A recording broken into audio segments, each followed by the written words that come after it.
In a world where most people watch movies and then forget about them, these brave heroes join forces to watch them again and then talk about them. Join them in their epic journey as they go back in time, a decade and beyond, to revisit and break down films from a vast array of genres. Do these movies hold up over time? Are they classics? Find out on Retro Movie Roundtable.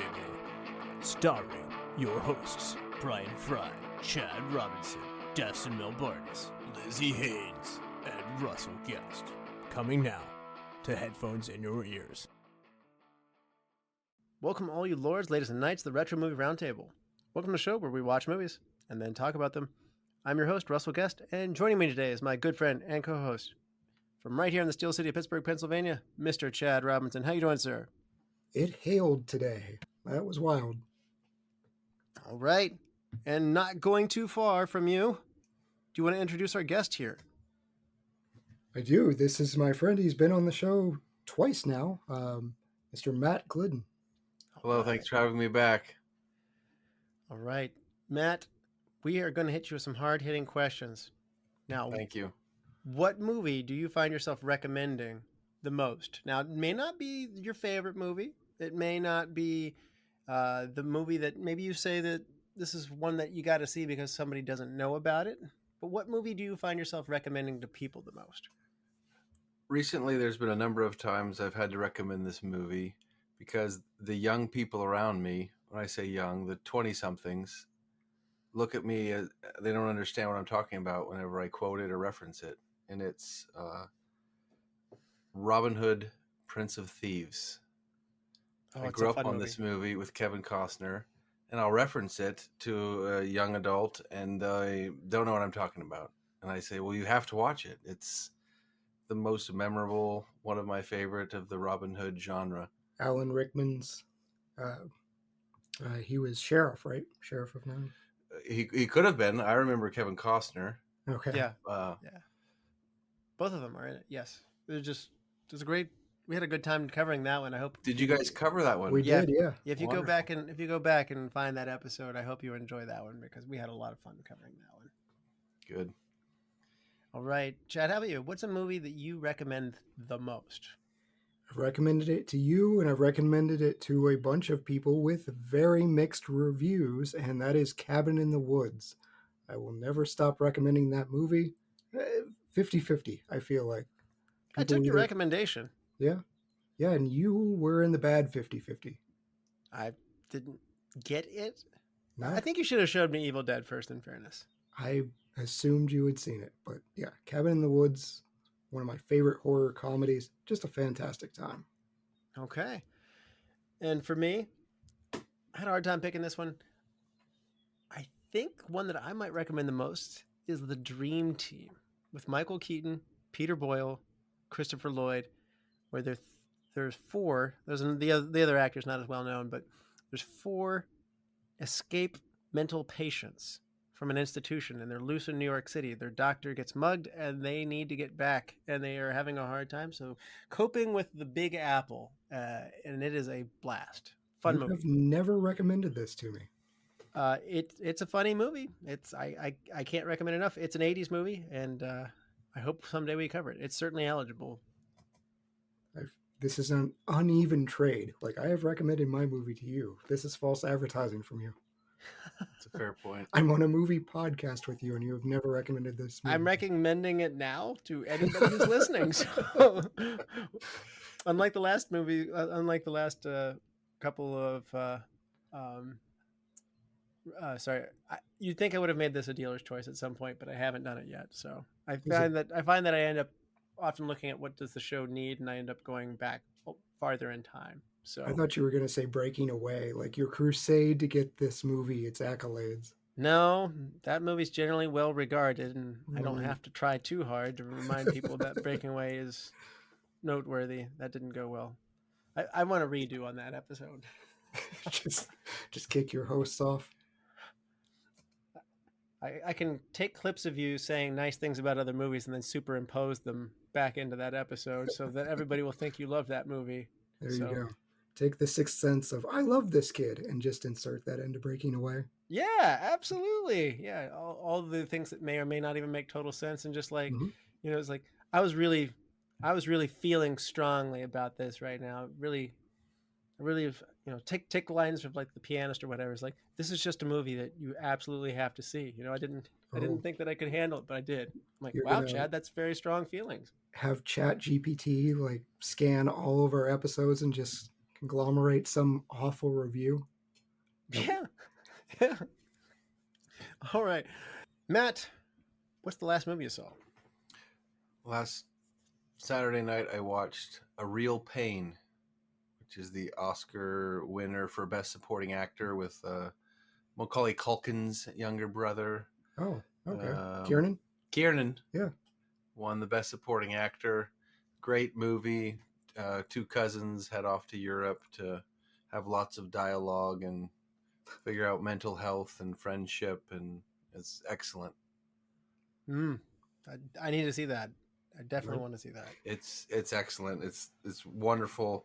My wife checked out. I was like, "Why aren't you watching this? Why don't you enjoy it?" She's like, "Because it's a movie you like." It's two guys. It's two guys with a tremendous amount of dialogue, and much of what they're talking about is not important. I'm like, okay. All right. Well, that's why I love Seinfeld. All right, Chad, how about you? What's the last movie you saw? Since we're covering a John Wayne movie, I kind of did a deep dive. I did some Horse Soldiers. Didn't really enjoy that one. And then I checked out Rio Bravo, which was on our short list. I really enjoyed Rio Bravo. Very, very different than what we're covering tonight. But yeah, had a good time with that, just to be able to understand what does a John Wayne movie normally look like. And I saw something new. I saw the new Snow White remake that it was released. It's been widely maligned online. Everybody says mean things about it. My family had a good enough time doing it, and my son's getting ready for a Disney trip, so why not? Unfortunately, he has not seen the animated one first, so this is his first introduction to Snow White. So. Child abuse all over. Poor parenting. Yeah. Is this a parenting podcast?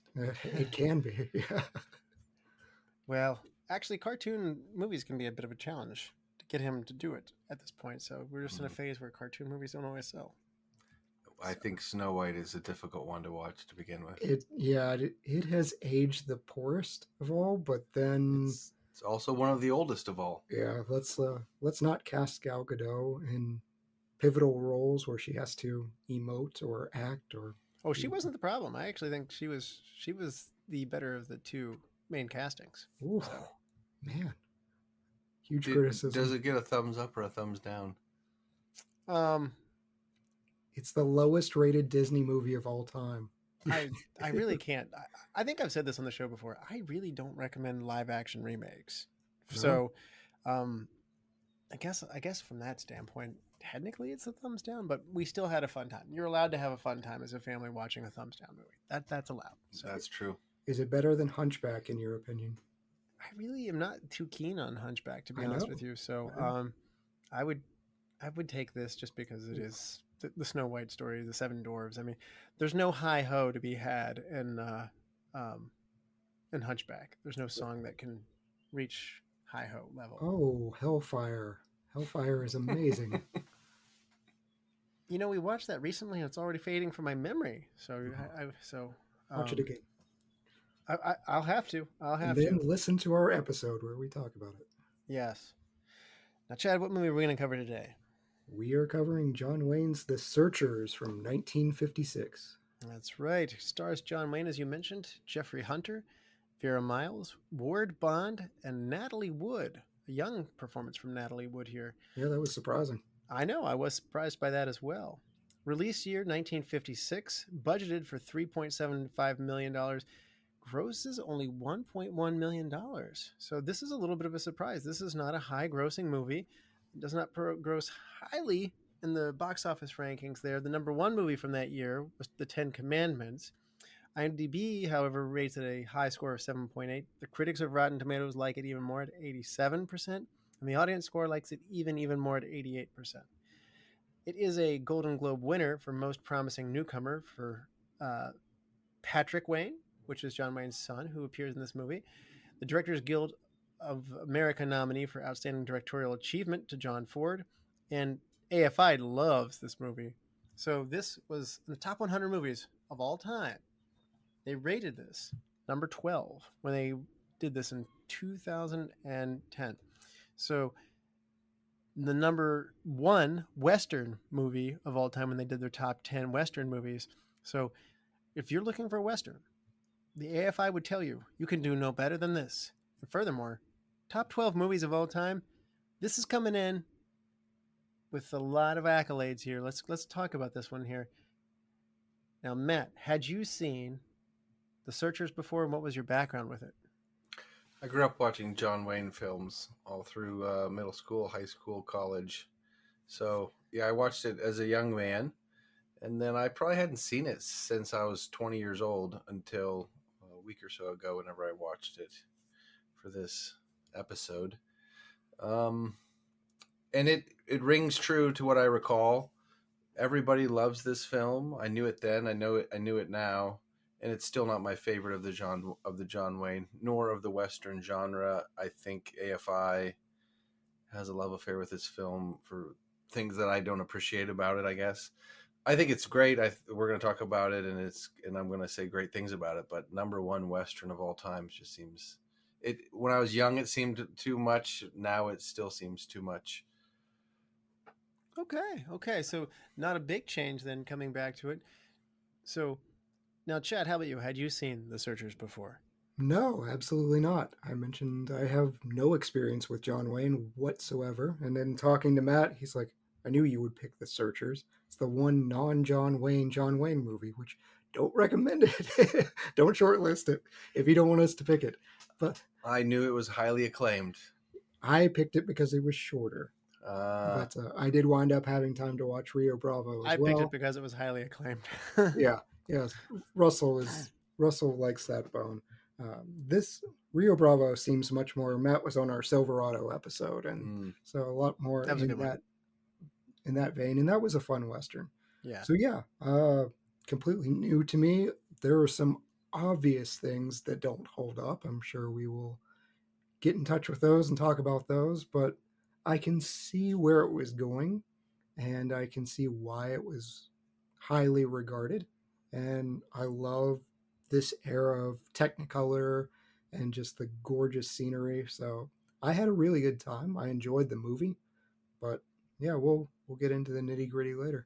I perceive that in the course of the time that we've done this show, you've gone from having zero exposure and perhaps not a lot of interest in the Western genre, Chad, to maybe, am I detecting that, hey, this is all right?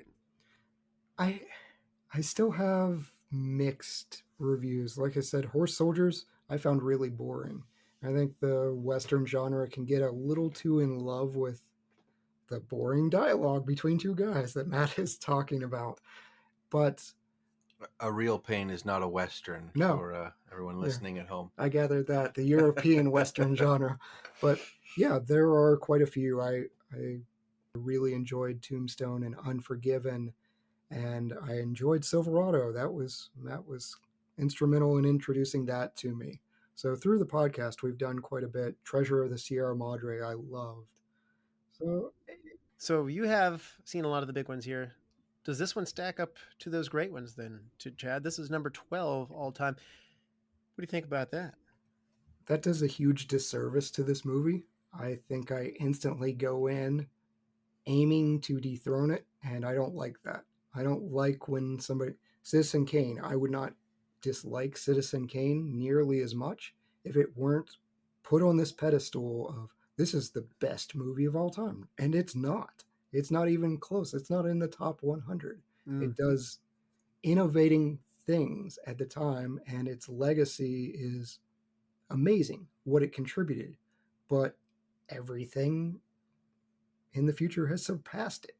This has the same problem. Like, I can see what was built, and I can see where it was going, and I can see why it was so genre defying. I understand all of that, but today we get Westerns very similar to this, except more tonally consistent all the time.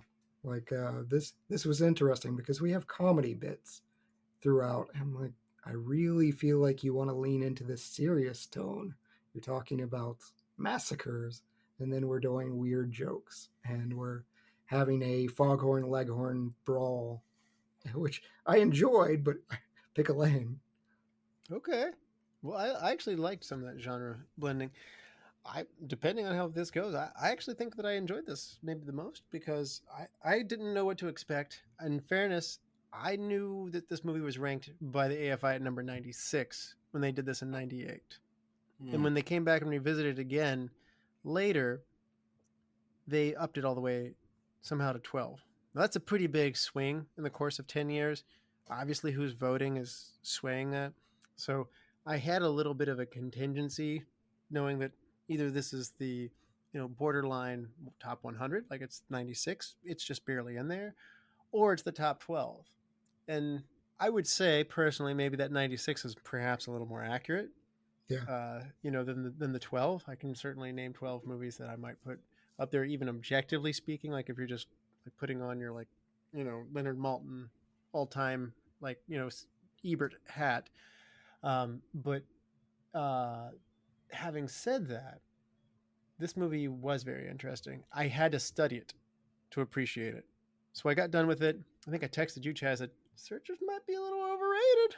Yeah.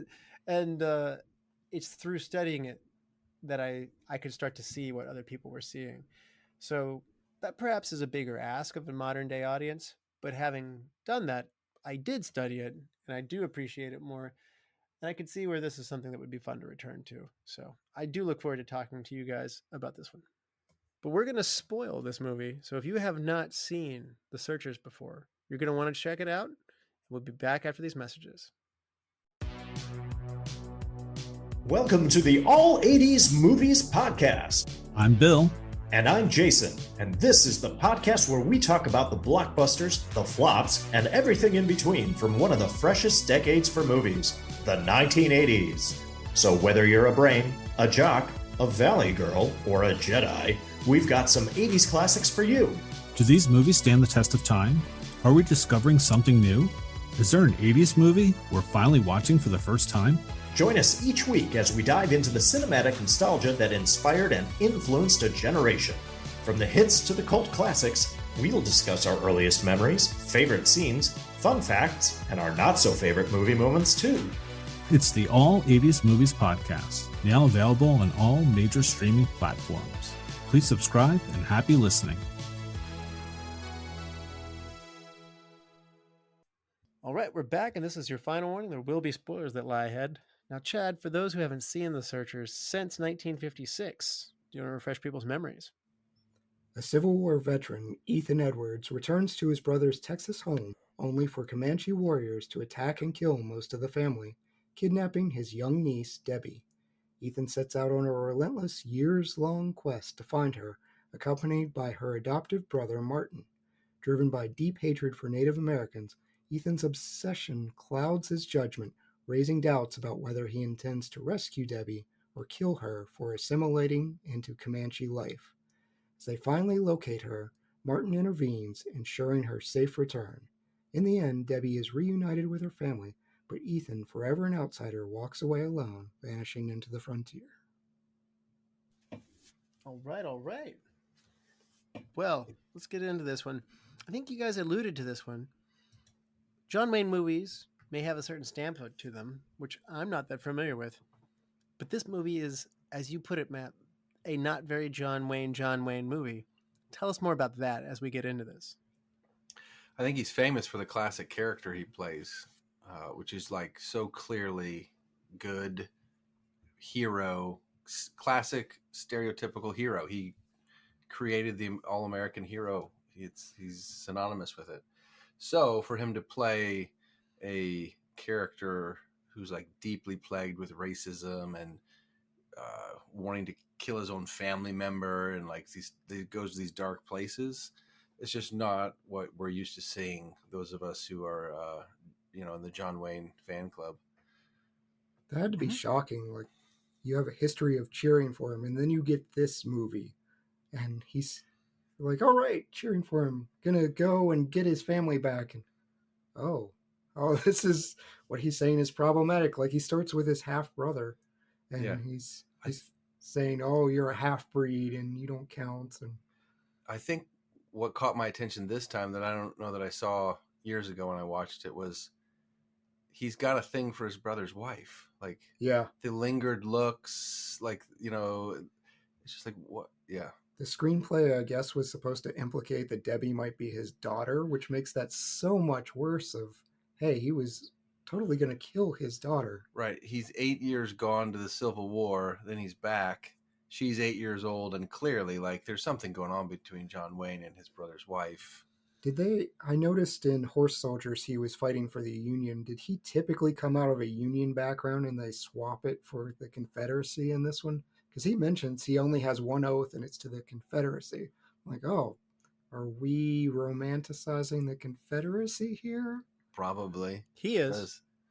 That does happen. I mean, that's a character choice in this one. That's part of the story. I don't think the film is necessarily saying this is Southern Confederacy. They're in Texas, so no one bats an eye. They're pretty much like, yeah, that's right. But other movies, he had a Union background, and I just don't know enough about his movies if that was a surprise element or not. Yeah. Yeah, I couldn't tell you that detail. Well, I admittedly, maybe I just had assumptions, seeing it being overtly, hateful, perhaps, towards Native Americans. And I was sitting there thinking, well, it's the 50s, I guess everybody was like this in the 50s. And it took me a little while just to get past the, I'm watching an old movie, and some things that people may say about people of other races isn't going to be congruent with what we did today. I'll be honest with you, I had to go back and study that, this was more than what the big screen presentation was at the time. So yeah, you might have had the good guys are always the white guys at the time. And, there's a degree of portraying Native Americans negatively is certainly something Western films have done plenty of times, or Mexicans plenty of times. But his character has anger and hate in his heart, and it eats at him. And that is part of this character. And so it actually is one of those times where I should not have just given it the 50s pass and said, it's the 50s. That got in the way of me fully understanding this the first time. So I think it's good that you brought that up, Matt. Like, I was sitting there going like, everybody loves John Wayne, so I guess everybody loved this. So, I could totally see some of the messaging going over people's head, and they're just like, okay, this is a perfectly fine attitude as well, because he's always the stand-up good guy. He is the white bread hero, manly man. And I didn't understand really when we were getting into the John Wayne genre that there was this element of comedy in his films. I enjoyed it. Sometimes it was tonally distracting, but that was a pleasant surprise of, he's not just going to say funny, sarcastic quips. There's actual comedy within the characters here. The women are really funny. That was unexpected. Rio Bravo was another one. I really enjoyed the women in Rio Bravo. So I think I was judging the 50s a bit too hard for this. Well, man, I like the genre blurring. Do you enjoy the fact that they're going to make you feel a range of emotions here? Yeah, I enjoyed that part of it. I liked the swings from some intense drama to just some lighthearted moments on the family front, and I really enjoyed the over-the-top ignorant quarter who plays the guitar. Like, yeah, I thought he was charming. It was a fun distraction. Like, absolutely no one has ever been able to court a woman with "Skip to My Lou." Like, that is so creepy as he's slowly strumming behind her singing "Skip to My Lou," and then it cuts to the wedding. I'm like, what? This worked? There weren't many options when you lived where they live. So Foghorn Leghorn. I mean, she was definitely holding out for a long time. So, She I mean, was. there was, Matt's right. It's not like they lived right in the middle of a big city. So, and Martin's like, I wrote you a letter once in 5 years. Isn't that enough? That was a good line. Yeah. yeah. I think one of the funniest parts for me was when he gets the Native American wife. Oh yeah. Look. That whole segment to me was really nice. I enjoyed most of that until they started playing the Looney Tunes music as he kicks her down the hill. Just like, okay, we didn't need that part of domestic violence. Like, it's the 50s. Yeah, that was definitely 50s inserting itself. Like, we're going to play comedic music as the overweight Indian woman is kicked down the hill and rolls. And it's just, maybe don't do that. Well, I again, the wedding brawl has made me crack up. I did get a little bit distracted, but that's some distraction I needed. I'll be honest with you. This movie had the potential to plot on the search and they could have put a lot of music on. They could have taken a lot more time looking. And for a movie called The Searchers, I was honestly prepared for that pace. I was prepared for that long simmering kind of like, testing out where's my family member. I guess it's his niece, right? And so I was projecting ahead in my head, predicting that. So what we got in the head was more eventful, and the movie felt shorter to me than what I was expecting. So all of what you're talking about certainly helps me out a ton. And you did expect maybe a gunfight or something. Like, we got a little bit of that, but honestly, those moments of warmth and happiness and laughter in there are the parts of this I will probably take away and remember the best, because I think what you talked about, Chad, when it all comes down, where I first started to get like, oh no, this guy's going too far, is when he does point the gun on his own family member. He says, I don't care. I'm going to, now she's not one of us anymore. She's left us behind. And, we've seen a lot of flaws in him, but you kind of sitting there looking at him like a flawed hero kind of thing. He's rough around the edges, but he gets the job done. He'll do the right thing at the end of the day. And no, he won't. That surprised me. And I think this is the Western genre, from studying what limited movies we have done, is incredibly good guys are good, bad guys are bad, and that is all there is to it. And it will be very telegraphed. It will be very formulaic. This movie breaks that and says, there's a world of gray in here. There's somebody who in himself is a deeply flawed person, and he is helping get this family reunion back together. He has the drive to do this, but really his motivations and what really drives him, his moral character, isn't very good in itself. And I loved the comparison of his hatred for the Comanches was really what was fueling the Comanche leader Scar. He had had his family taken from him, and it led him down a lifelong path of revenge that hurt other people. And it's one of those things where an eye for an eye leaves everybody blind. Well, we see that throughout the whole movie. Scar's a terrible character, but when we really get into it, I don't think Ethan's character is really so different from Scar's character. And it's only upon deeper assessment that you start to sit there and go like, whoa, it's a long payoff. But I think that's why this movie is rated where it is. They're attempting a brave thing here and they don't execute quite as well as they should have, almost painting the Comanches as slightly sympathetic. Like, they're showing a side of them, and they should have done more, of Debbie not wanting to leave. I don't know that you particularly believe her at first watch, but what they're trying to do is they're trying to tell the Cynthia Ann Parker story. And Cynthia Ann Parker was abducted by Comanche warriors, and she was found years and years later. And she was treated well by the Comanche tribe and did not want to return to her white society. She wanted to stay with the Comanches, and she was the mother of Quanah Parker. Quanah led several raids and war against the United States, and so it's attempting to kind of tell that story. I would have liked to see some kind of treatment or something of Debbie to build that up, to show, oh, okay, the other woman who is left in the canyon naked, and with the implication she's sexually assaulted. Like, that's not great when we're also trying to tell the story of Debbie doesn't want to leave, or she's possibly gone full native. Like, they're trying to make the Comanches slightly sympathetic, and that's hard to do in the 50s. But I wanted more. I admire the bravery for trying to do it. I will say Debbie's character is the greatest disappointment of the film, I think. Like, watching her, it just doesn't make sense. I don't know if she had the screen time to develop it. Because Natalie Wood's in high school or something like that. She doesn't show up for an hour and 40-some minutes. Yeah. The time jump really confused me, Matt, by the way. What's that? The time jump.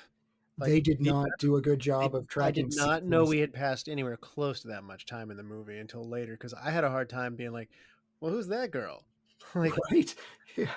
Yeah, how long do they search? 5 years. 5 years. 5 years. Go ahead, Matt. I don't want to destroy your train of thought there, but that I didn't catch it, to be honest with you. I had to catch up later. I didn't, that 5 years was something, I had to look up too. I think John Ford knew what he was doing when he directed The Searchers, or the writer knew what he was doing when he wrote The Searchers, in the sense that it is the 1950s. The country is just wrecked with racism and divide. And he wrote this character, with this flawed character that's motivated by hatred and racism. And he's able to overcome it. Like, family's stronger than hatred. Like, he's able to overcome it. So he's able to, like, hopefully take the stereotypical hero John Wayne, show him as the flawed character, and then his audience can be like, okay, they can see what John Wayne's able to do. He's able to overcome what is clearly bad and do something good. Maybe I think he was giving that as a gift to the audience of the 1950s after massacring the Comanche village. I think. He's a deeply there's issues. The thing we're supposed to cheer is he didn't kill his niece / potentially daughter. Correct. That's correct. With restraint and help. Well, it's interesting you say that. This moral dilemma is not, when you look up the differences in the Alan LeMay book, this stuff that you're talking about, I think, Matt, is Ford that is his mission with this story. I think that is a directorial decision, because when you read the major plot points, most of them are pretty similar. So Ford follows LeMay's novel pretty closely. There's some differences, like his name is Amos instead of Ethan. That's not a big deal. But unlike the novel, Ethan is not a lawbreaker and an outlaw. Ford wanted to suggest that Ethan was unruly and a menace to the Indians from the beginning. The audience is unable to detect that right away because he is an unruly character to begin with. He's a scoundrel. And so that change muddies the waters there for us, so that we have to assess that character, which is a good move. And in the novel, unlike the movie, Ethan does not mysteriously just disappear for 3 years. So to the rest of society, his hatred goes unnoticed because this is just part of his character. He's flaky. He doesn't come back. I mean, where have you been all this time?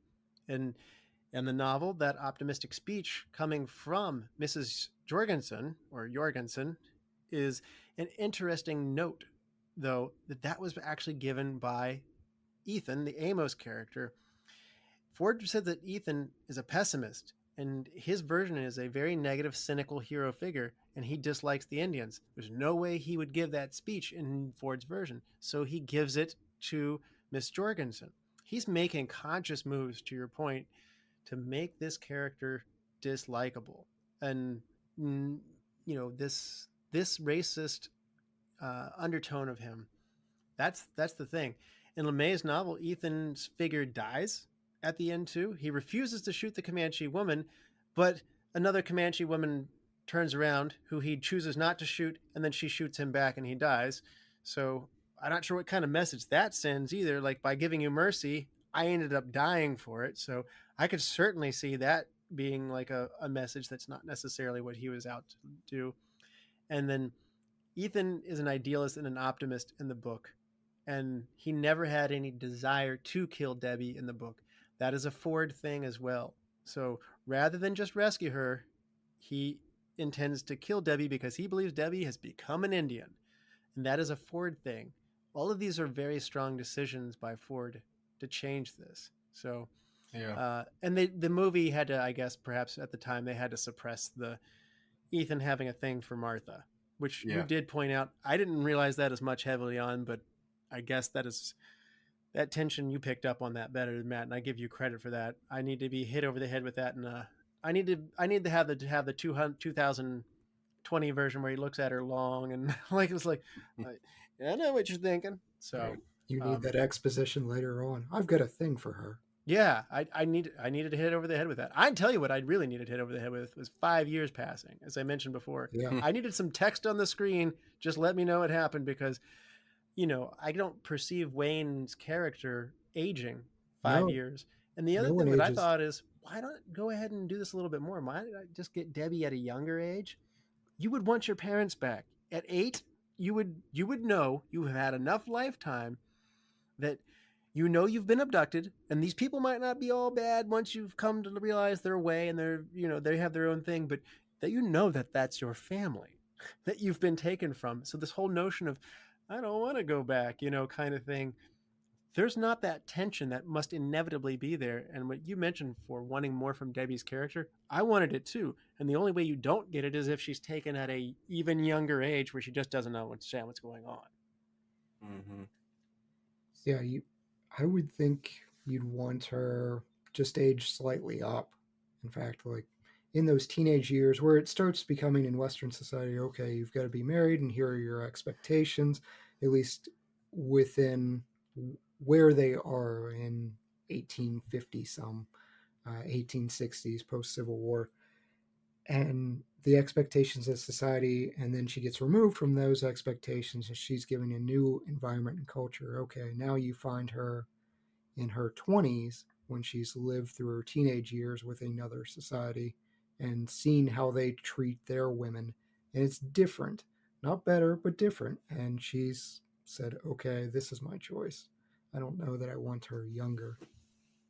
How old is she? I read one place online that said she's 8. When she's 8 or 9. Back. But are also seeing that she's 15. Yeah. Yeah, I see in the credits that she's 15, so I would say it's 10 and 15 is what I deduced on this. But I would go 4. Like that way, like you take somebody before they have a fully formed view of the world and their family and all that stuff. I mean, it causes a lot of upheaval, and it's young enough to, in theory, have a more convincing brainwashing effect, if you will, of like, this is your family now kind of thing. We provide for you. Now you like us. I found that to be so much more believable. If you had an 8-year-old, you're going to have a hard time understanding the people you loved very much for 8 full years and you were forcibly ripped away from their hands, basically. I'm having a hard time seeing Debbie making that choice, at least so clearly as she did. Like, I'm with you, Matt.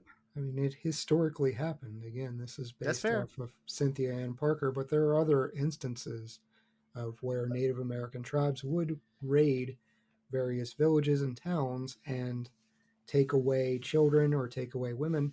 And when raiding parties went to get them back, the women and the children would say, no, we prefer this life. And all over ages.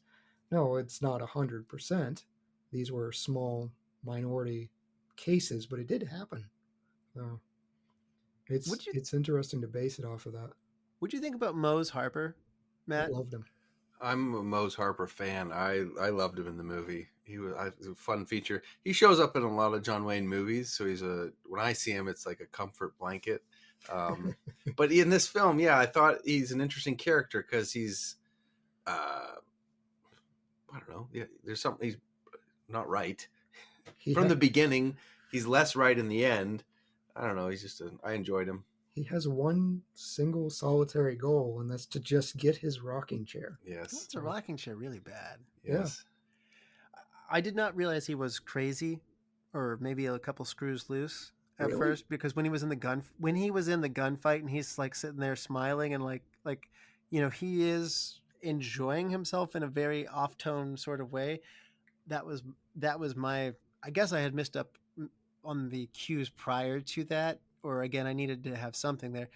At that point, I was sitting there going like, what kind of movie is he in? And so I thought that I was like, that's an acting choice and a direction choice to let it happen. And then later on, I understood that Mose was a lovable, kind of half crazy character based on a character, Mad Moose, a half crazy Native American fighter.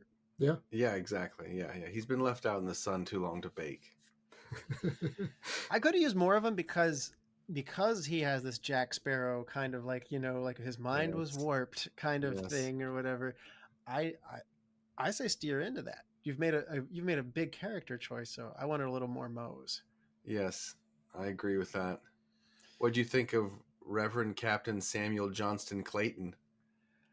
I was confused by Reverend Captain to begin with because I thought he was just a captain and I thought Reverend was like a nickname or something like that, like that they were giving him. Very early, he says, "Are you coming to me as a reverend or as a ranger?" I thought it was a nickname. I don't know. Man, were just like, there's no subtlety in this movie that's available to you. You need all of these. Like, have him hold a Bible and a gun in the other one. I don't know. It took me a while to really pick up, oh, you really are both. And then I started thinking, I was like, oh yeah, I guess you could be the school teacher, the dentist, and the blacksmith in these towns at the same time. So it is the Wild West. So sorry, Chad. John Ford did not spoon feed me enough on this one. I had to catch up. This is painful. But I felt like he was more of a comedic element in the movie than a straight character. 100%. Yes. Yeah. I mean, he takes their guns away and then he's just immediately hands them back. Well, okay, I need you now. John Wayne goes from basically it wouldn't be a court martial, but a potential hanging to, well, all right, we need you again. Yeah. So I thought it was Foreman in the back. I did think it was funny. Everything he was advising was wrong, pretty much. Yes. So I was aware that, like, wow, they would be better off without this guy. And so it didn't take long for it to become that way. But I also got humor out of him. Again, all these little moments of humor. I love comedy movies, but these are moments that made me sit there and think, I'm going to remember that because of that interaction of him walking right into them being surrounded. And then, arguing with what to do in that situation. I liked him. He had great scenes with the cavalrymen that showed up, of just this clueless kid who's trying to be all official, and he's just getting shut down left and right. And even the final charge, the kid comes up, "You're 11 miles away. What are you doing?" Well, so Matt, you're the leader of a church. Can you also take on being the captain of a police force too? I would love that if I had such opportunity. Do a wedding and then immediately set off on a posse. That would be amazing. It's a dream. Well, then, I got to give a shout out to. I really like Ken Curtis as Charlie McCory. I think you mentioned him as the suitor with this ridiculous kind of way of speaking, and he was another one of those colorful characters that I loved popping in here with his accent. Apparently they call this a Colorado dryland accent. I've never really actually encountered this before, so Ford liked this accent being used off screen so much that he suggested that Ken Curtis should do this. Curtis said, "No, I'm not going to do that. That's stupid." But Ford countered and said that accent would get you noticed in a thankless role that nobody else will remember is there. This character doesn't get the girl. This character will be forgotten about and be an afterthought. This is your thing, Ken. Go with this.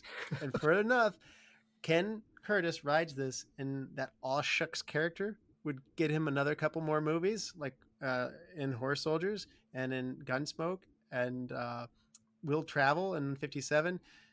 So he is a aw shucks character, and it all began from being convinced by the director to do so. John Ford is a genius. What a great directing. That's excellent. Chad's shaking his head. I'm not sure you're so sure about the Colorado dryland accent. It's a decision. I mean, you can pick the worst accent possible and be remembered for it, but is that a good thing? And yeah, the scene with him and Martin, where they're still being country gentlemen and taking each other's coats off. And Martin is, I read about this, so this didn't occur to me. So here you go, Russell. Here's my I miss subtlety. Because Martin is partially native, he's supposed to be reverting, I guess, to a more savage fighter. That's why he's biting and cheating and going across the line and everything. But I did enjoy where they're trying to be cordial about it. And it's the Reverend sets up the stick, and then Martin immediately just hauls off and kicks him. And the ridiculous brawl that this is. And everybody's just hanging out around the stairs, just watching these two go at it. I love that fight scene. It is good. The biting. Did you know that this was John Wayne's son popping up in the movie, Matt?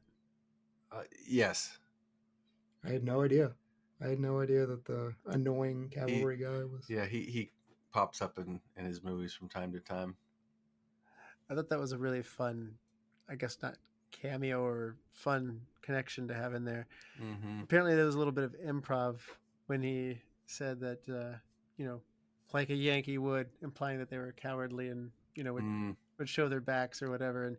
And breaking the script or whatever, his son just went along with it. And I resent that, sir. And like, there was a sense of like, you could see that, like, we're having fun and the camera's just rolling still. Like that It's magic nice. was captured there. So I thought that was a lot of fun to have his son in here. Yeah. One last comment on putting together Mose and Charlie. So the Wild West, right? So this is set in West Texas in the 1800s, post-Civil War. If you're going to move out in the middle of nowhere, mm-hmm. the assumption that like the cream of the crop is going to do that is absurd. You're going to get your losers, your misfits that don't fit into popular society are going to head west because, well, I got nothing else. I don't fit in anywhere else. I'll head out west. Obviously, you have the brave and the strong, but you also have the stupid that do this. Like, who's going to move to where this film is set and choose to live their whole life there? People like Charlie. And they talk about it. They say a bunch of people gave up and went home or gave up just trying to make a living that's right at the beginning, right before the homestead is attacked. Mm-hmm. Everybody else has left. We're still here. And it's like, well, you just signed your death warrant or whatever this place is. You and other dumb people. Yes. Yeah. The Wild West is actually a pretty forbidding atmosphere to be in. And you're right. The beginning of this movie certainly sums that up by being raided by natives and stuff, which, natives might not be as portrayed as nice all the time in movies, but there certainly were real conflicts. It really was an unsafe place. So that part wasn't totally, like you said, completely out there either. So I know you mentioned this might not be your favorite John Wayne movie, but apparently this is John Wayne's favorite role. He's held this in high regard for his own catalog. John Wayne put this in a pantheon with She Wore a Yellow Ribbon, The Quiet Man, and then this movie were his favorite 3 movies that he had done, all directed by John Ford. And this, he said, was his best role of them. And it is said that John Wayne, often on set, was very lighthearted, liked to joke a lot, and was pretty loose. But with this role, he was noticeably more reticent during the shooting and far more concentrated on giving a more textured performance, taking him out of his comfort zone. Perhaps maybe why he liked it so much. This is pretty late in his career, so he's very aware that he's going against type on this one. Yeah, I read, and I don't know how true it is, that he had to be kind of talked into this type of role because of the character, but it was pretty clear from his attitude. It's not only cast against type, but cast against actual personality, that John Wayne was not racist. And he is treating all these people on set with gentility and kindness. The woman who played Look, he flew her out to attend a family affair. There was another child that got pneumonia, a Navajo child that he flew on his private plane to get medical attention. He was given an honorary name by the local Navajo. I forget, but it had something to do with... Man with a Big Eagle. Yeah, Man with a Big Eagle for the plane. So, yeah, I appreciate that he is the hero in real life that he was in the movies. And it's funny even hearing some of the critics of his politics with regard to this movie. There's somebody that says, I can't stand John Wayne's right-wing politics, but whenever he picks up little Debbie in his arms in the end, I forgive him every time. So it's clearly touching people. A great man. And I thought it was also funny that Natalie Wood, who's probably a senior in high school around the time this is being done. So John Wayne and Jeffrey Hunter end up going to pick up Natalie Wood from high school, which, you know, they did so in a convertible, and everybody thought that was so cool. And so everybody thought, whoa, you're getting picked up by big movie stars. So. Well, yeah. I mean, the hunkiest all-American hero. I don't even know what the equivalent is today. Is that like Chris Hemsworth picking you up from school? Is Jeffrey Hunter that big of a heartthrob? Wow, I don't know much about him. I was talking about John Wayne, but oh, I don't know. He's not young at this point. I don't know that that's Chris Hemsworth. I think is that George Clooney? I don't know. I was gonna say maybe that's just like Clooney. You know, it'd be an older established star. I mean, I don't know that it's necessarily wow, that's a handsome man. I think it's a big star. It's like Tom Hanks coming to pick you up would be a pretty big deal. Yeah. Do kids today think that Brad Pitt is a handsome man?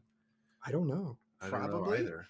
Do they? That's not a question I can just go up to a 15-year-old and be like, "Do you find Brad Pitt?" Do teen girls find Brad Pitt attractive? Chad, hit the streets with this. Yeah. We need Patreon content. Yeah. Put it on our Facebook page. Under 20, do you find Brad Pitt attractive? Like, is he still a thing?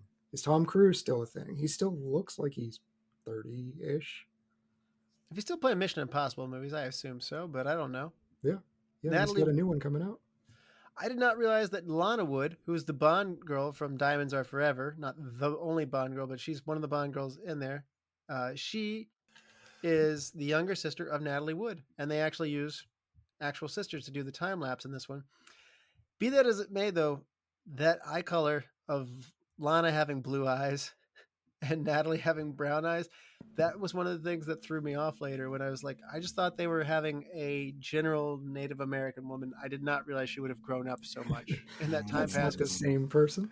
Yeah, I was sitting there going like, where did basically Lana Wood go?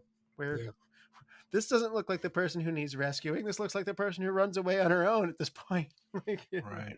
That's the kind of oversight in movies back in the day where they're just like, yeah, it's fine. Yeah. Well, eye color didn't matter either when they cast the Scar, and it was interesting. There's a lot that didn't matter when they cast. I mean, Henry Brandon. Yeah, Henry Brandon, which he was in the 10 Commandments, so big year for Henry Brandon. But I see the things he's being cast as. He's just like, whatever ethnicity that you need, let's cast a purebred German guy to play it. It was like Persians. I think at one point he played somebody that was Asian. He's playing Scar here. Just, I understand this is a thing they did, but this is probably the greatest, we are in a different era and we don't do this anymore. Henry Brandon even directly said, Mr. Ford, I've lost a lot of parts to native parts for Indians, Arabs, because of my blue eyes. Why did you cast me? And Ford replied, hasn't it occurred to you that the exception, dramatically speaking, is always more exciting than the rule? So Brandon would later use this. That's a bad quote, and that is a terrible perspective. Brandon later used this line to get other roles later on, and it served him well. And he would always say, Mr. Ford always would say, and then this helped me out a lot in my own career. So whether or not, like you said, Chad, it would hold up now, that was at least John Ford's response. He's not even a great actor. Like, I don't get the draw of this. The wig is ridiculous, and just everything about the character. I'm watching Fabio play an Indian chief. And wow, you're deeply upset. I am deeply upset because we do cast some Native American individuals in the background. And even in the 50s, 40s, like, they would get an Italian because Italians had darker skin. They would go having a blue-eyed German is just so wild to me that they did this. And there were other things too. This is something. So I took. The only reason it hit me is because I took Spanish from somebody that was actually from Spain, and he drilled into our heads how to speak Spanish and not Latino Spanish.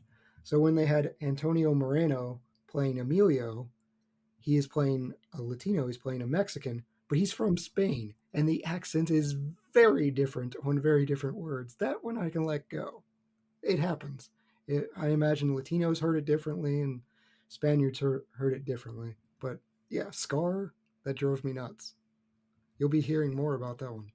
Well, long ago when we covered Blazing Saddles, you said you did not understand the Yiddish-speaking Jewish chief that Mel Brooks was playing. This is not the first movie that portrayed a Jewish white actor of descent. So Brandon is from a Jewish-born family in Germany, as you pointed out, and so at least this is now you're getting a little bit of why Mel Brooks is speaking Yiddish. I love the Mel Brooks comparison to John Ford.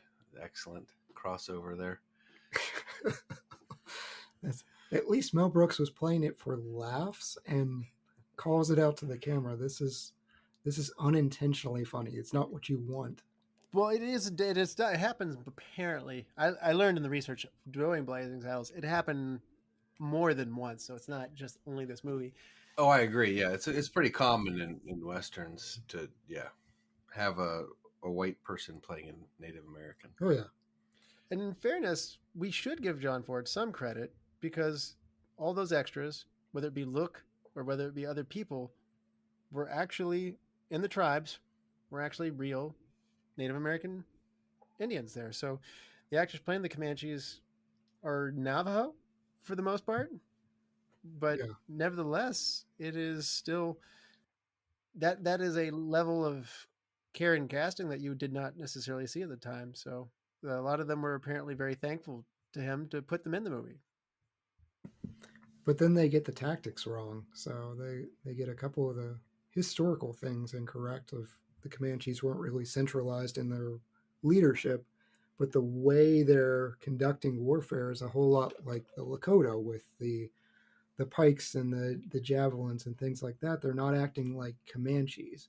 A Comanche warrior tribe would absolutely never cross a river into gunfire. That's not what they did. They were hit and run based, and they're guerrilla warfare. They're not. I got to hold you to your own standard. When you covered 300, you let a lot of stuff go and say, we don't need that information here. That's too much. I don't need that.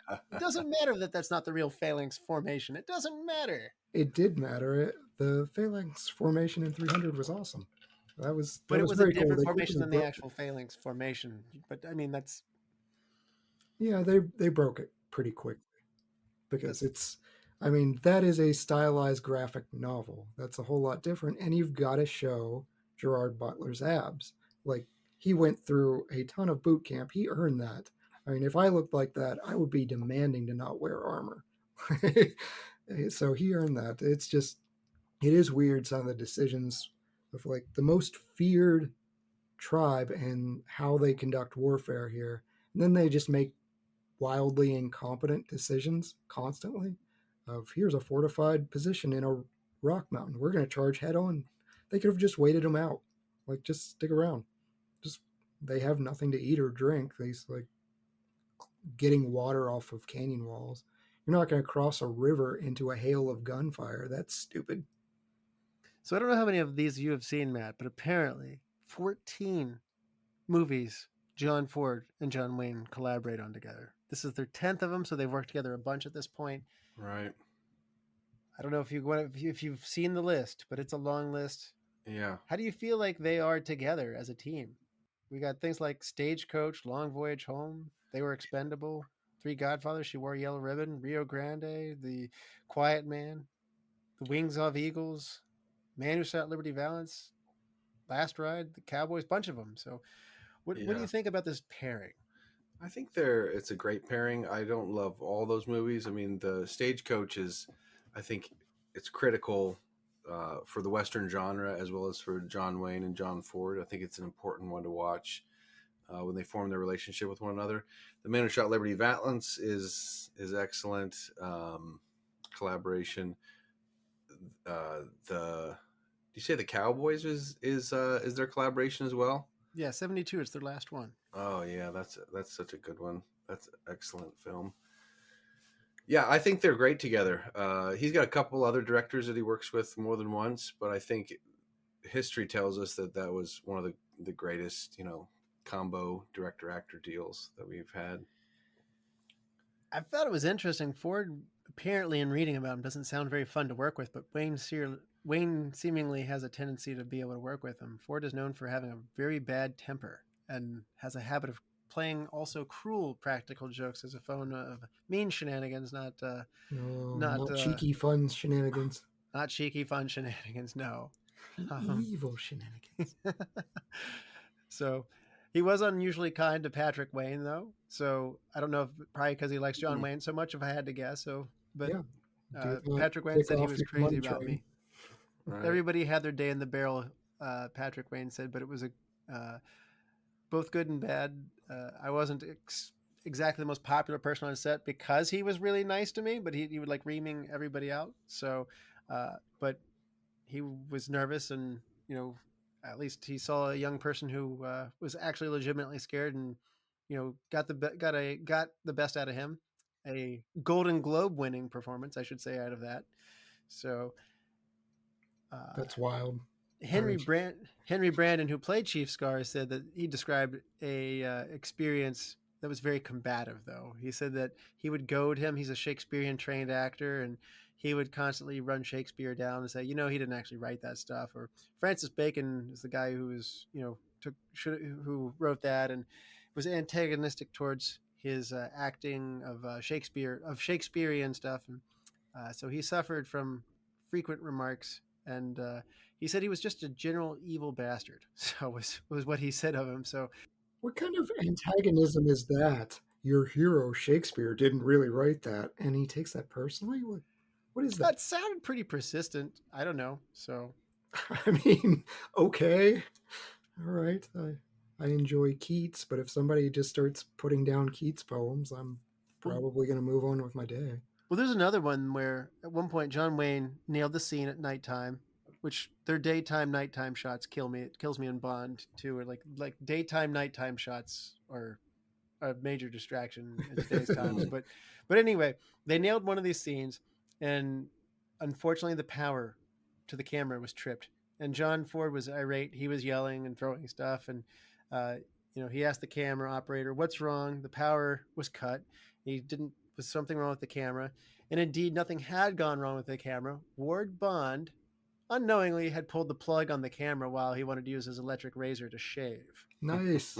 And so the crew never would tell Ford because he was so physically angry that they were afraid that he was likely to physically accost and ream him. So they protected him. And years later, after Bond's death, the cameraman Winston Hutch told Ford during an interview, like a combined interview, that that was his razor that did that. And Ford's face was just like, oh my gosh, I remember that. I was really mad about that.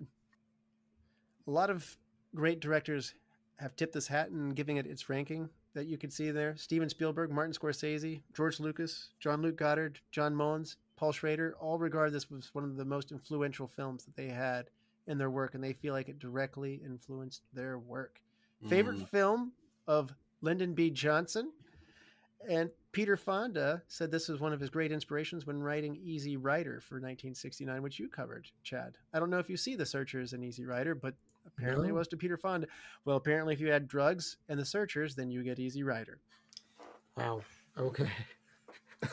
That is a movie I wish I had drugs for.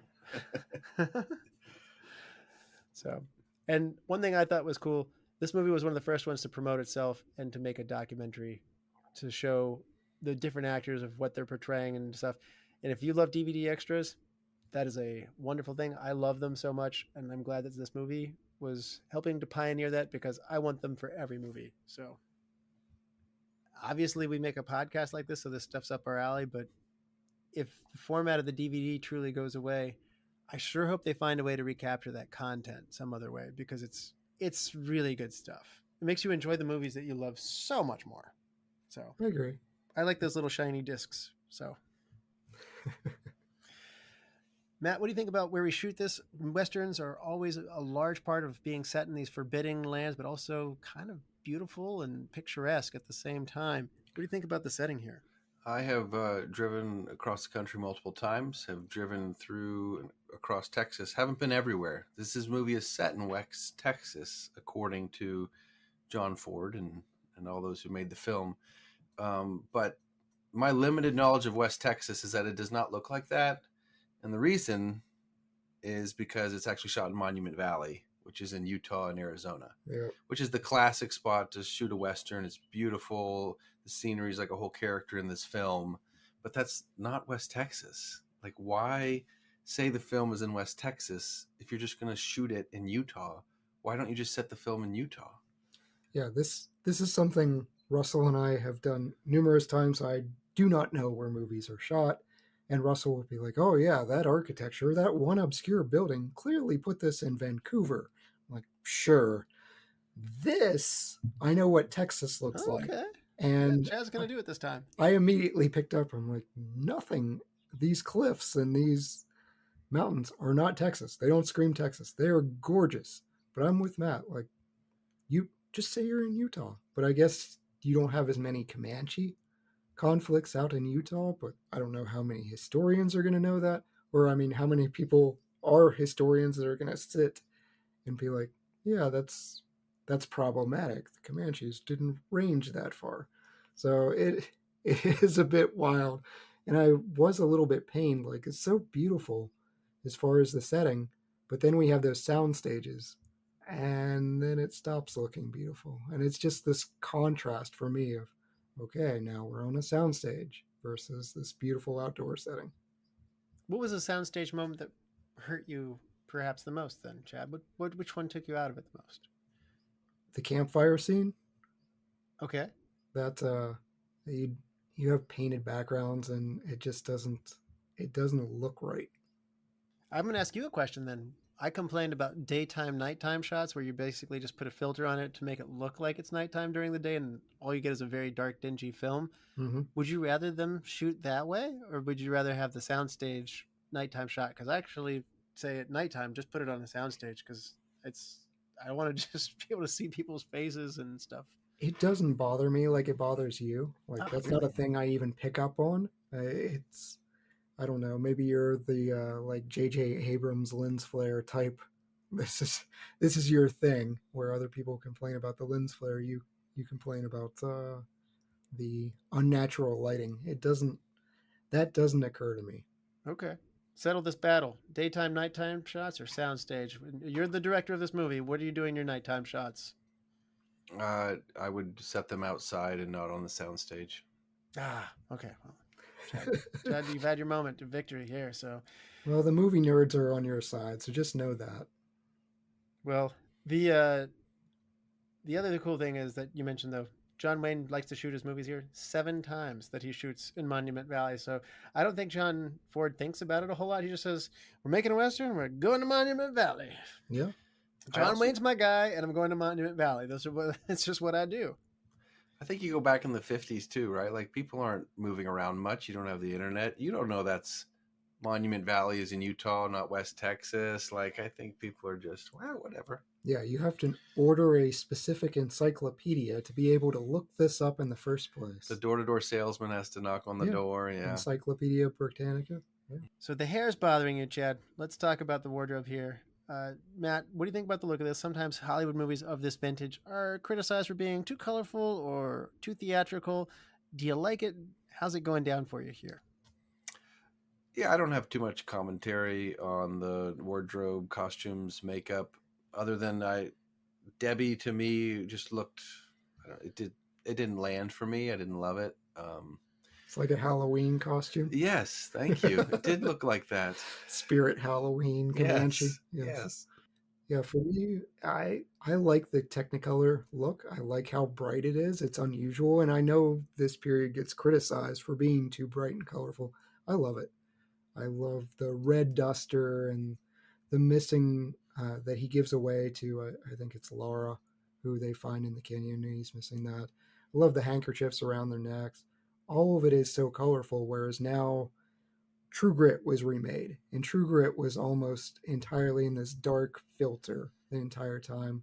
It's a superior movie, but it's just this dark and gritty era that I don't appreciate all the time. That we joke about the Batman films. They're progressively getting darker, and the next Batman film is going to be just shot in a closet. Like, you will not be able to see anything going on. These, you can see the action, you can see everybody's distinguishing wardrobe. They actually did a decent job nailing Native American dress. These are things Comanche warriors would have worn, whereas with their blue eyes. No, that is a missing wardrobe. We need brown contacts if you're going to do that. But I still vote don't cast the German dude as a Comanche chieftain. But yeah, the dress and the hats and even the feathers, those are things that Comanche warriors would have worn. Whereas a lot of times we're putting war bonnets on ordinary Native Americans, and that is not something that would have happened. The war bonnet was an honor. It was reserved for an individual.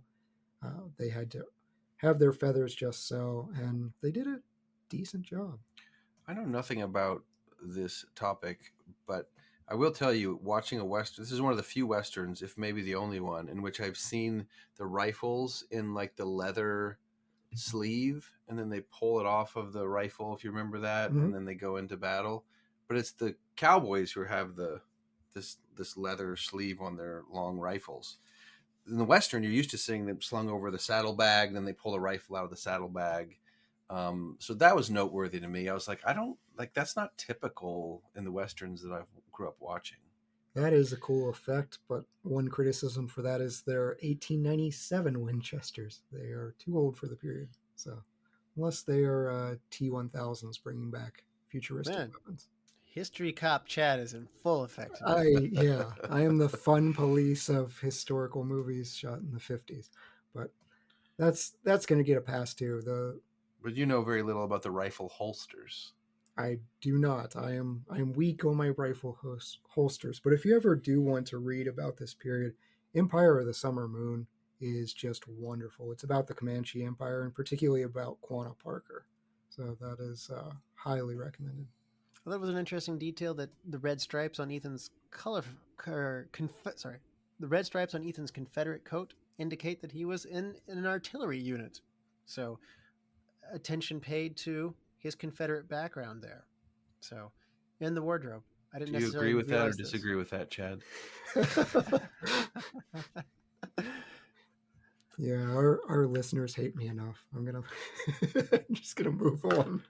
Well, musically, there are also some more nods to the Confederacy here. The melody from the opening credits, Loretta, is written by J.D. Webster and Henry Lafayette.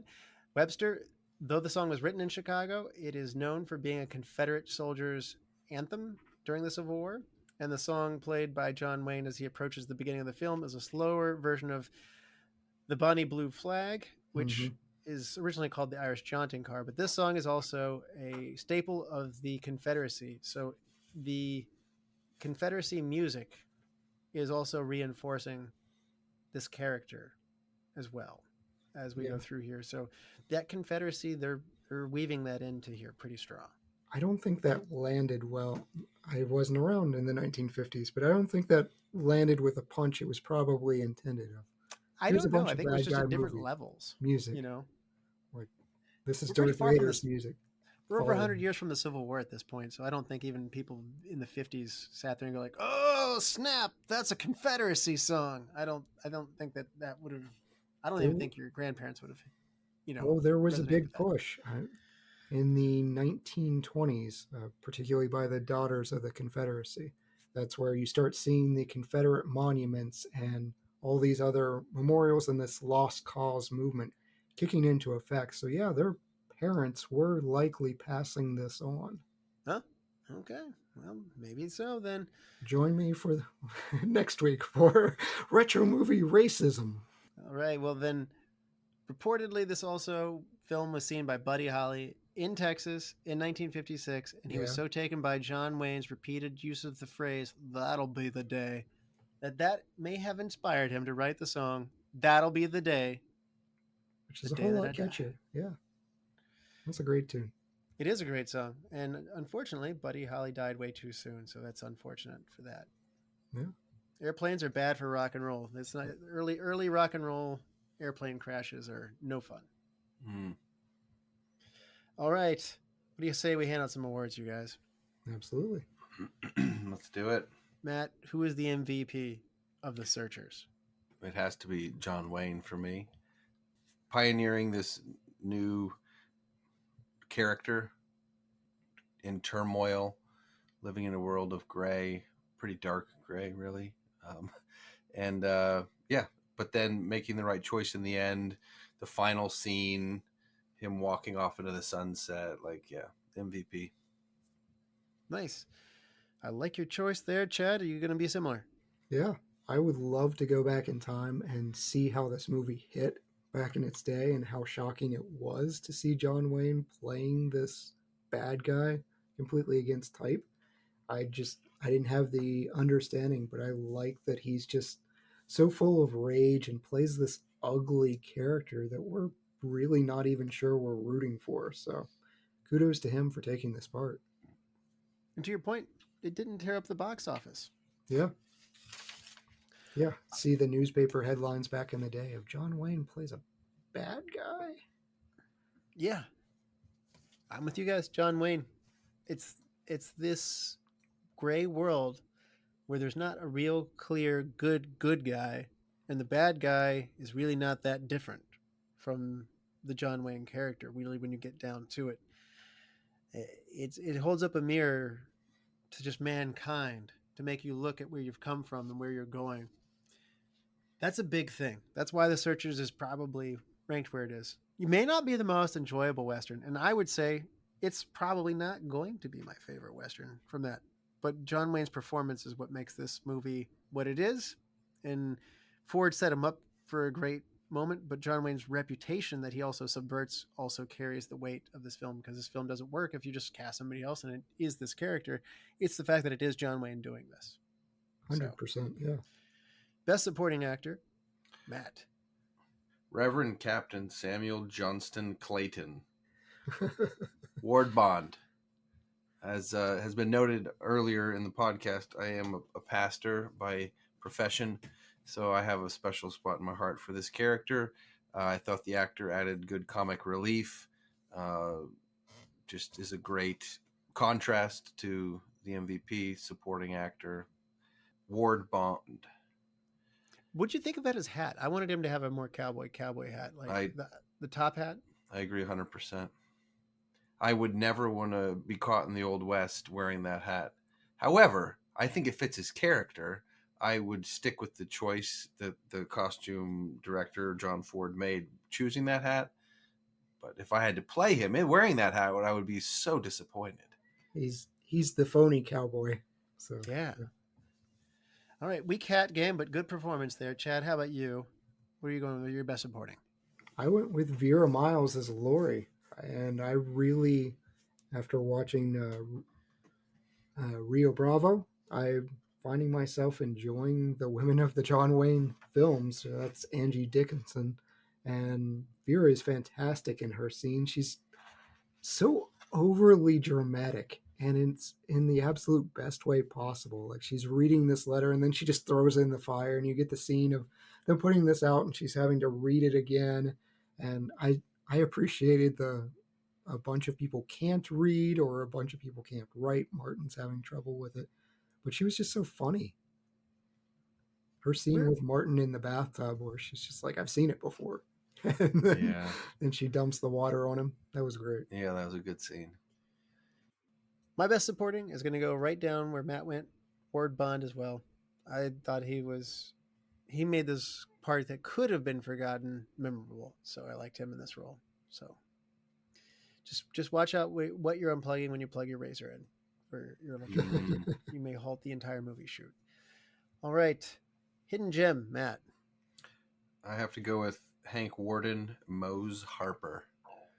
Like we said earlier, I wanted more of Mose. His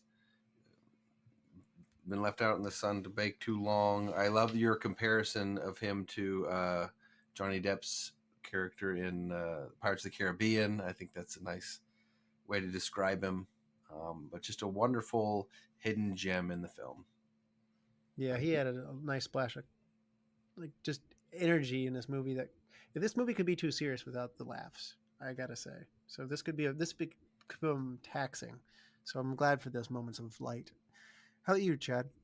I went Hank Worden as well, and I actually think this is a harder role to pull off than what we're giving him credit for, because this really could have been like a simple Jack from Tropic Thunder type role, and he toes that line. Just that love of, hey, I want a rocking chair. You're still going to get my rocking chair. Like, he's this bold fighter, but all he really wants is peace.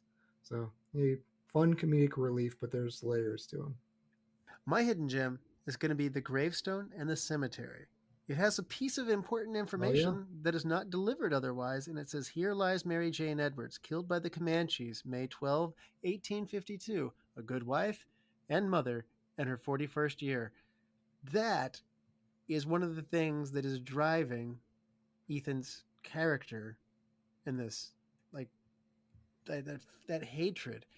It's never said, and again, I don't mean to be an obtuse viewer. I missed many things upon this first viewing, and this is why I say, diving into the subtlety of these characters and knowing where they're going for, I suspect this is going to be much better on rewatch. This being another fine detail that I had to study to absorb. I paused it at that scene. I was like, that's unusual. And no gravestone has that of killed by so-and-so. But yeah, they definitely put that on there for a reason. It's because John Wayne told him what to write on the tombstone. Yeah.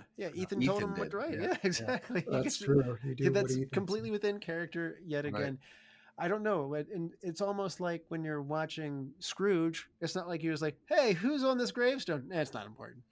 Yes. It's like, that's important information. The camera might need to linger there just a little longer for me to read that. So, gravestone. Recast. If you had to recast somebody else and put somebody else in their place, who's it going to be, Matt? I mean, it sort of seems obvious at this point if you're listening along. Henry Brandon as Scar. The only thing that I would say for recasting is, I guess, find a legitimate person of Native American descent, and regardless of if they're in the movies or not, give them the opportunity to play the role, whatever their name might be. There's not a lot of speaking to it, so that helps. Meaning you don't have to get a highly experienced Shakespearean actor. Right. In fact, get the opposite of Shakespearean actor to portray Native American. All right, Chad, how about you? Recast? Yep, Scar. I can't really find a whole lot of prominent Native American actors in this period. So I'm going modern. Julian Black Antelope, he played Chief Kahetu in 2022's Prey. And that's also a relevant movie because in 2022, we did an entire movie in the Comanche language because you're casting other people and it's the 50s, we're kind of sloppy. The Comanche doesn't come through here. It's not always right. It's kind of slurred and it's not accurate. But Chief Kahetu, Julian Black Antelope, modern recasting. Okay. I'm actually going to go after Jeffrey Hunter. So, Martin. Yeah, I'm going to go after Martin. This is a very important role. And I'll get into some of this a little more down the line, but Jeffrey Hunter is 29 at the time of filming. He is supposed to play a much younger man. So he's supposed to be a teenager in the book. And there's a little bit of a dynamic between John Wayne, like, you don't know what you're doing kind of nature, but he's awfully old to not know what he's doing. You know, I feel like he is more mature. His character should be younger. And so I also believe that there's a demand for what this character delivers also that maybe John Ford didn't necessarily want, but I find myself wanting this character to deliver. And I would say I had a hard time. I'm not positive this is the right casting, but I'm taking a swing here with Russ Tamblyn. He's 8 years younger. This is the guy who plays Riff from the Jets in the West Side Story. Okay. He is he has that like dark kind of tannish skin, so he could be portrayed as like, you look like you might be one part Indian or whatever. So you can still pass as being very tan, dark eyes, etc. But he's a future Oscar winner, and he is. You got to Natalie Wood connection. Natalie Wood connection. Yep, good point. And he is somebody. I think he's tough, but I also think he's got some good acting. And furthermore, why not? He can't. There's no dancing in this role, but if there's needed, he can sure snap and dance. Oh no! I feel like they'd be tempted to add dancing at that suggestion. Well, anyway. Actually, we had dancing. We had dancing at the wedding. There was like a little bit of line dancing. Yes, there was. So, anyway, I don't know if that's the right guy exactly, but I would want a younger actor, is my point, in that role. So, best shot. It's a good point. Now that you say it, I want a younger actor too. I'm saying you can be incompetent well into your 20s and 30s. I have been there. I have been the disappointing. Oh, you don't know how to point that this way?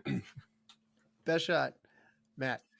I have to go with the final scene, John Wayne walking off into the sunset into Monument Valley, like just beautiful, classic, Western, beautiful shot. That's how you end a movie, into the sunset. Chad, Absolutely. How about you?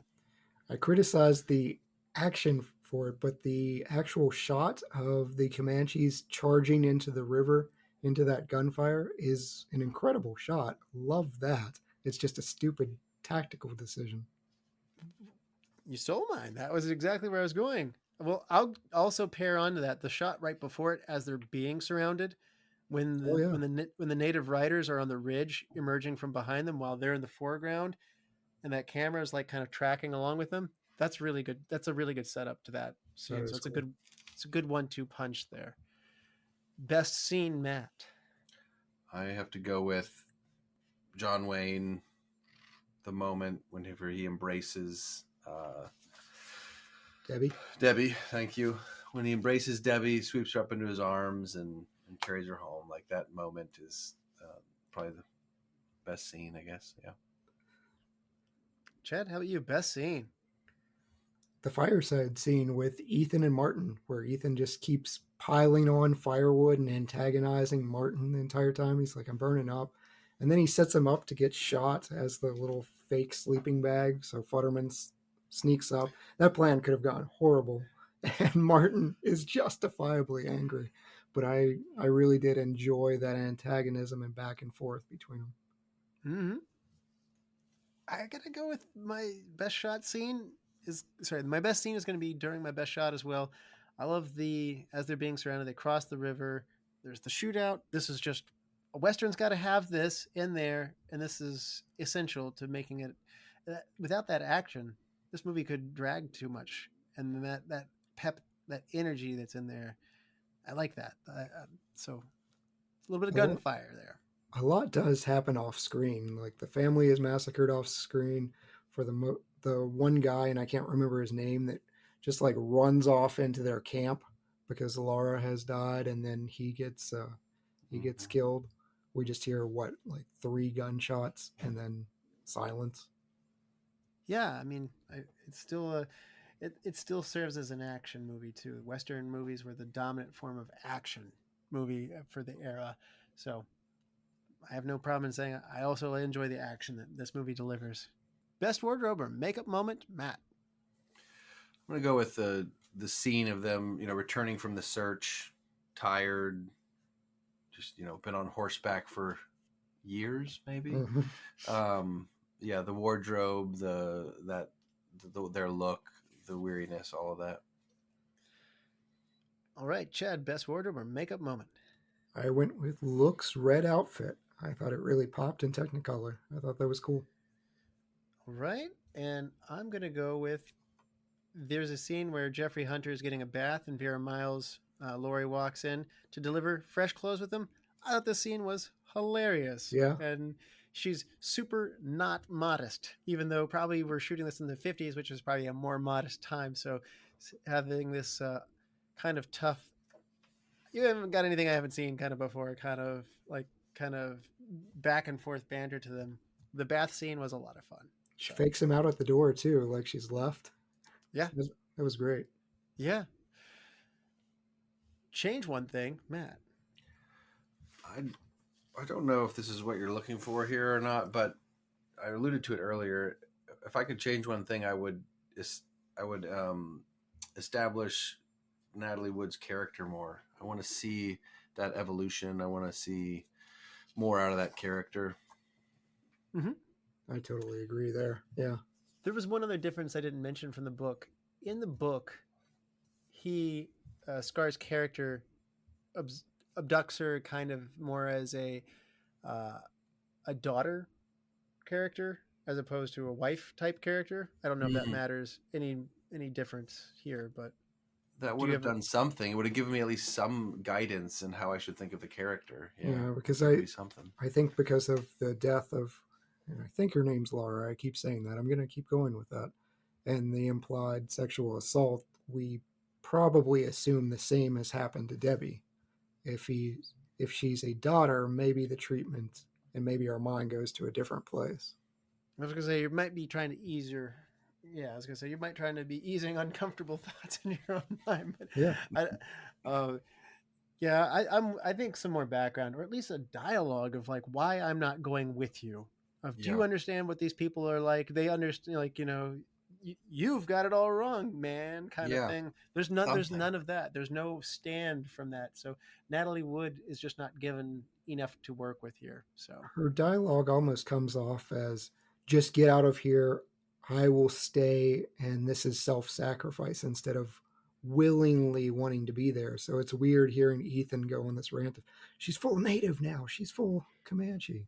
It's like, what? How did you get that out of this conversation? But yeah, I could see that. Chad, change one thing. I think the showdown between Ethan and Scar that should happen doesn't happen. Like, it's super anticlimactic. We see feet and Martin has a gunshot. It's just unsatisfying. I need some kind of confrontation between the two of them. 1950s code getting in the way of your violence fix, maybe? Maybe, but I also don't want Martin. It almost seems like an accident. Like somebody intrudes on the tent and he just turns around and fires, and it happened to have been Scar. That is like Captain Phasma levels of terrible villain deaths. Do you like the book ending where he chooses not to shoot one of the Native American women and she turns around and shoots him instead? I actually do. I do. Really? You like that? I do, because that's dark, and it's one of those things of, it's a burn after reading ending. What have we learned here? Not a darn thing. Okay. Apparently nothing at all, Chad. So, yeah. All right. I like John Ford's lesson he's trying to teach us in this movie. But change one thing for me. I'm also going to go back to Jeffrey Hunter now. It's not the recast, but what I want him to do, though, there needs to be a little more of a reinforcement of a voice of reason, questioning him of like, how's that going to help anything? Or we're just going to go rescue her, right? Of, what is it that, what's driving you like this? There needs to be a dialogue between the two of them where Martin becomes a voice of reason. And I think that in choosing a younger actor, you can encourage that dialogue of like, I'm going to try and mentor you and show you the ropes, kid. And like, I don't like your ropes. like, I don't want your ropes. You've shown them to me and I want nothing to do with them. And so Martin can become to choose to be a different man through his other ethics or through his own beliefs or through his own family's reinforcement. I think that can make this already strong movie because Ford's made this a much stronger movie than the book. But I think if you do that, this could go to even the next level. Okay. So make Martin a better man and grow into having that from searching over the years, showing that initiative and to be able to stand up to him. So best quote, Matt. That'll be the day. Oh, well delivered too.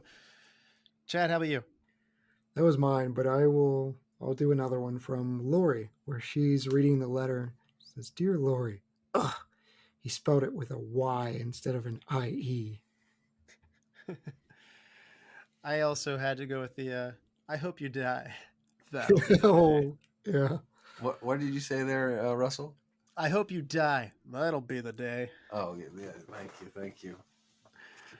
Everyone can do their impression, but me. Nope. Not even going to try. You did a very good Lori impression. You sounded just like her, Chad. That's wonderful. Yes. That's what I was going for. The letter reading scene is funny. The dad is funny in that scene. Yes. Yeah. Mm-hmm. Yeah, and Charlie's in the background. Just his commentary is fantastic. Right. You know, you said that some of these tones pick a lane and stuff like that, but if you think about some of the movies that we really love, whether it be Indiana Jones or Star Wars or things like or Pirates of the Caribbean, they blend this action with story, fantasy, and and comedy. There's moments that make you laugh in all of those things. So I've got to ask you here at the end, Chad, is that not considered a positive thing for you? If this were covering just about any other topic or trying to do any other thing, sure. Like, if we can have fun, we can do the Silverado type fun and serious nature.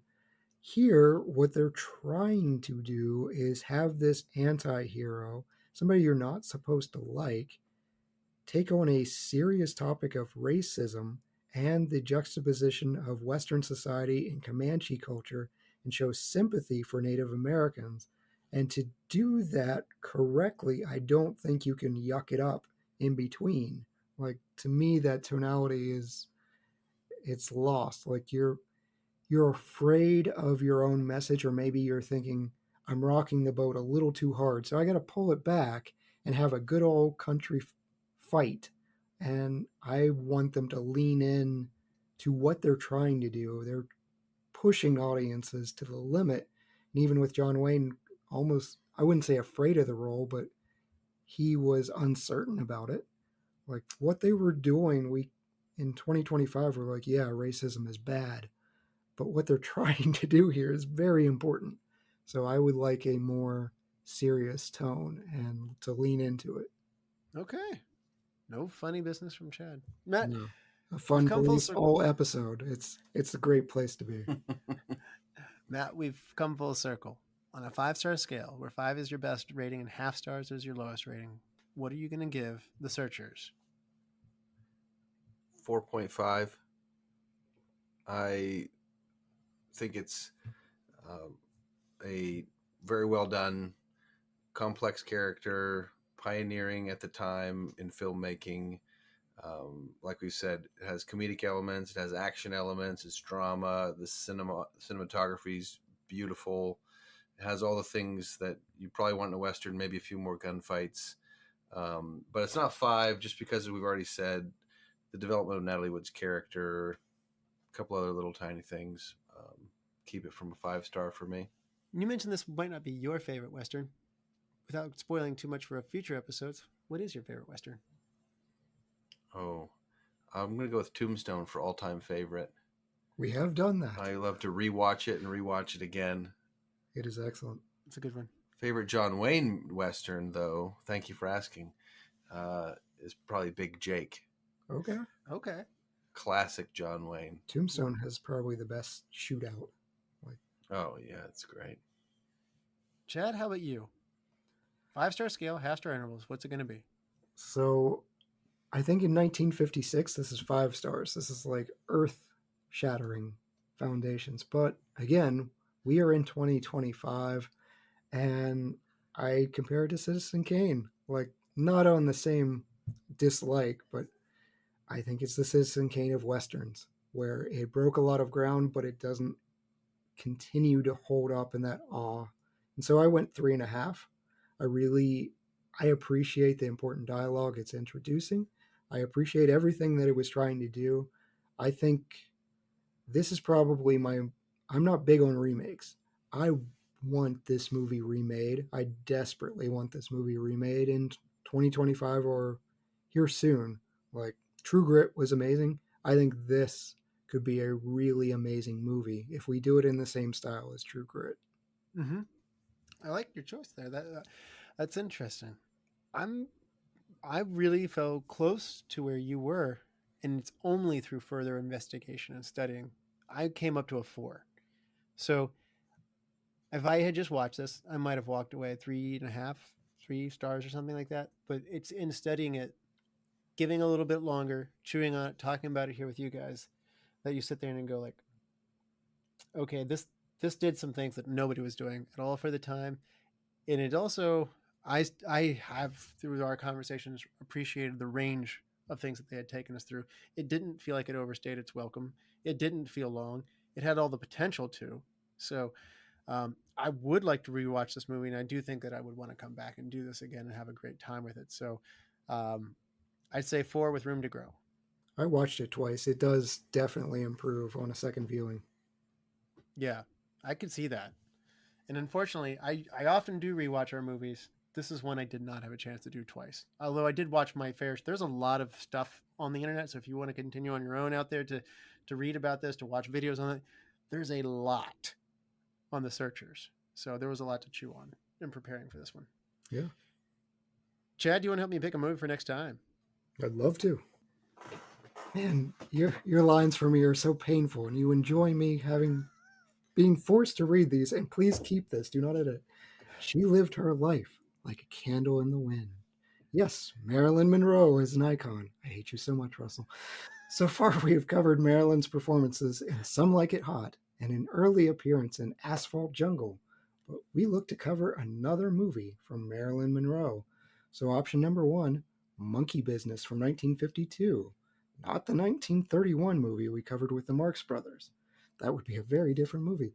A chemist finds his personal and professional life turned upside down when one of his chimpanzees finds the fountain of youth. Wow.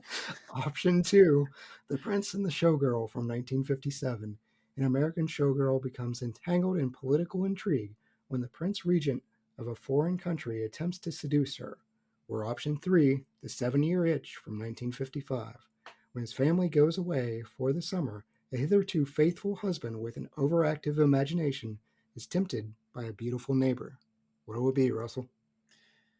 You know, I think 7-Year Itch is a classic. It is one of those on the top AFI 100 best comedies of all time, and it is certainly one of Marilyn's most iconic performances where you get the most Marilyn. So for you, Chad, more Marilyn is what we're going to get here with 7-Year Itch. I'm just glad you didn't pick Monkey Business, because if we are doing a movie with a chimpanzee, it has to be Dunstan Checks In.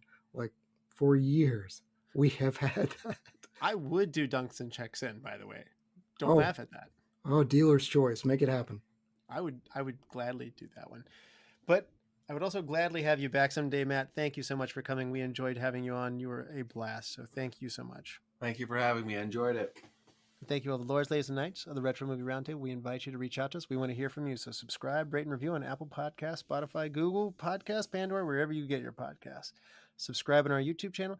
Give us a like on Facebook. Follow us on Instagram and Twitter at @movie_retro, and email us at retromovieroundtable@yahoo.com if you want to tell us how we're doing or if you want to be on the show. Producing and providing this podcast is fun, but not free. So we invite you to support our show at our Patreon page at www.patreon.com/Retro Movie Roundtable. All contributions are much appreciated and will go towards making the show better for you, the listeners. As always, thank you for listening. Be good to each other and watch more movies. Chad? I like big fat men like you. When they fall, they make more noise. Nice.